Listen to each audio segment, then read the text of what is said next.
In this video we are going to see how to remove like null value. So here you can see I have an array. In that array I have A and this empty value and B. So if I like test this, then result will be like this. So what I'll be doing is I have to remove like empty value. So I have written a code in this.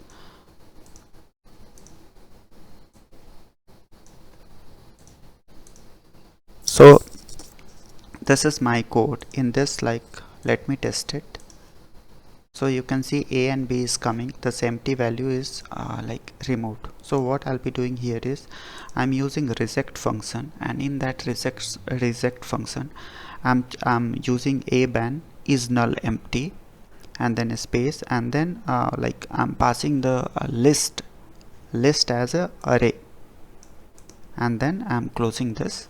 So you can get this result. This is how we can like remove null from an array. So thank you.